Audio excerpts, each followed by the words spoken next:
عليكم. فيديو النهاردة هو فكرة عبقرية للناس اللي ما عندهاش شواية ونفسها تاكل فراخ مشوية في الفرن، وفي نفس الوقت يعني ألذ تتبيلة على الإطلاق. كل اللي هنحتاجه لو عندك الخلة أو عصيان شيش طاووق، هاتي شوية ونقعيهم في مية وتعالي نرصهم بطريقة عبقرية ونعرف ازاي نعمل الشواية دي في البيت، وانا اضمن لك نتيجة مبهرة جدا. هتاخدي فراخ مشوية بجد بنكهة احلى من بتاعة المطاعم بكتير بجد. تابعوا معايا الفيديو للاخر ومتنسوش اللايك قبل ما نبتدي، واللي ما اشتركش في القناة يشترك ويفعل زر الجرس على الكل، ويلا نعمل الجمال ده كله ازاي.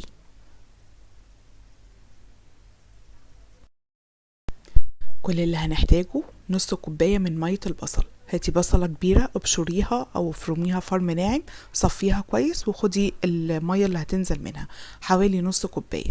ولو استخدمتي البصل الاحمر هيبقى افضل لان المية بتاعته بتبقى اكتر. استخدمت كمان ربع كوباية من الليمون بما يعادل عصرتين ليمونتين كبار. كمان معلقة كبيرة من صلصة الطماطم. كل ده هنزل فيه بولة. انا هنا السوائل التتبيلة بتاعتي عايزاها تبقى سوائل كلها، مش عايزة اي حاجة فيها. اللي هتديك النكهة والطعم المميز معلقتين كبار من السكر، معلقتين كبار، ما تستغربيش خالص، جربيها وهتدعيني. ضفت كمان معلقة ونص صغيرة من الملح ومعلقة صغيرة من الاسود. وكمان عندك بهارات التوابل اللي هي المشويات، تمام، حطي معلقة صغيرة. عندك السبع بهارات حطي برضو معلقة صغيرة. حطي اي نوع منهم، بلاش الاتنين، احنا مش عايزين نزود النكهة قوي.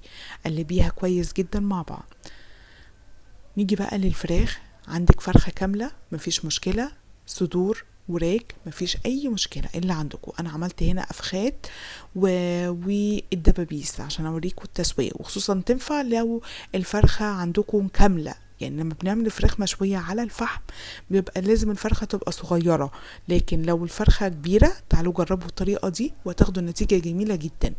بعد ما بغسل الفراخ بتاعتي كويس كده بعمل فيها شرايح كده بالظبط، بالعرض كده زي ما بتقول، خطين كده بالسكينة لغاية ما اوصل للعظم، لغاية ما السكينة توصل للعظم من، واقلبها برضو واعمل نفس النظام. قاعد ان التتبيلة تدخل جواها وتتغلغل جواها، والسكر هيدي يعني يخلي السطح بتاع الفراخ، جلد الفراخ يبقى طري قوي كده ودايب. هنا نسيت اقول لكم ان احنا برضو بنضيف معلقتين كبار من الزيت، كنت نسيت اضيفهم في الاول وضفتهم هنا وانا بتبل الفراخ. تمام، فما تستغربوش خالص من السكر، جربوها وهتدعولي. طبعا مش عايزه اقول لكم لازم ننقع الفراخ في التتبيله دي على الاقل مثلا من الليل لليل، او على الاقل مده 6 ساعات او 5 ساعات. كل ما قعدت في التتبيله كل ما كان افضل. هنا بتاكد ان التتبيله داخله جواها كويس جدا، وبضغط كده عليها عشان اتاكد ان التتبيله دخلت. سيبوها من الليلة لليلة على الأقل مدة 4 5 ساعات، بجد هتاخدوا نتيجة جميلة جدا جدا. طبعا مش هنستخدم بشر طماطم او عصير طماطم، او لو استخدمت عصير الطماطم لازم يكون متصفي كويس جدا، لان اي حاجة هتتحرق معانا في الفرن وهتدي طعم مرار مش لطيف. هنا تعالوا بقى نجهز الصينية بتاعتنا. اعواد الخلة بتاعت الشيش طاووق لازم نكون نقعينها في مية حوالي مثلا ساعة على الاقل.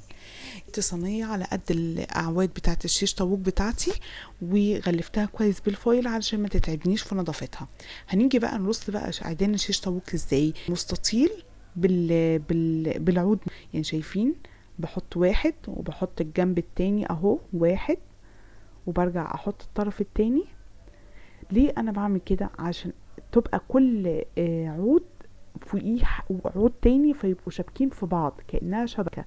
مش هينفع احطه بالعرض بس ولا واحطه كمان فوقيهم بالطول، فيبقى ايه، اول ما اشوف اول ما ادخلها الفرن مثلا الاقيه زحزح فيبقى وقع كله. لا، انا هنا مشبكاهم في بعض يعني كاني برسم مستطيل.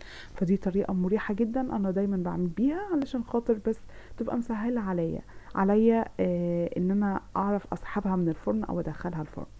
تمام.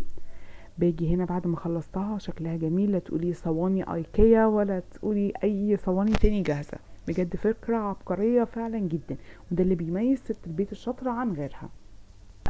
كلها فوقيها حطي قطعية الفراخ اللي انت عايزة تحطيها. تمام، سخن على درجة حرارة 200، وسيبيها. انا هنا الفراخ بتاعتي كانت كبيرة مش صغيرة، قعدت حوالي يعني نقدر نقول من 45 دقيقة ل50 دقيقة لغاية ما اخدت اللون ده. بس التتبيلة اللي انا كنت سايباها، كنت اول ما تبتدي تاخد اللون كنت بمسح بالفرشة كده بالتتبيلة دي وش الفراخ عشان اساعدها تاخد اللون الجميل، وفي نفس الوقت الزيت يديها اللمعة اللي انتوا شايفينها دي.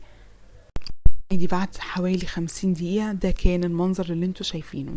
تقدروا كمان تضيفوا قطعة فحم كده صغيرة من تحت كده في الصينية، وتروحوا يعني منقطين عليها بنقطتين زيت، وتغطوها على طول بورقة فويل او صينية كبيرة، وتاخد نكهة الفحم. بس صدقوني كده والله ما كانت محتاجة اي حاجة.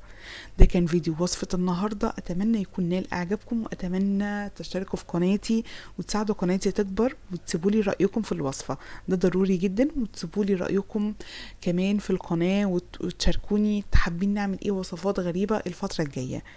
شايفين اللون الجميل؟ يعني ولا اجدعها مطعم في الدنيا كلها بجد، يعني الكل هينبهر بيها، مع شوية رز او شوية خضار سوتيه جنبيها، وهتاكلي احلى غدا. لا تقولي بقى صواني جاهزة ولا شبكة ولا ما عنديش شواية ولا اي حاجة. استنوني فيديو جديد قريب.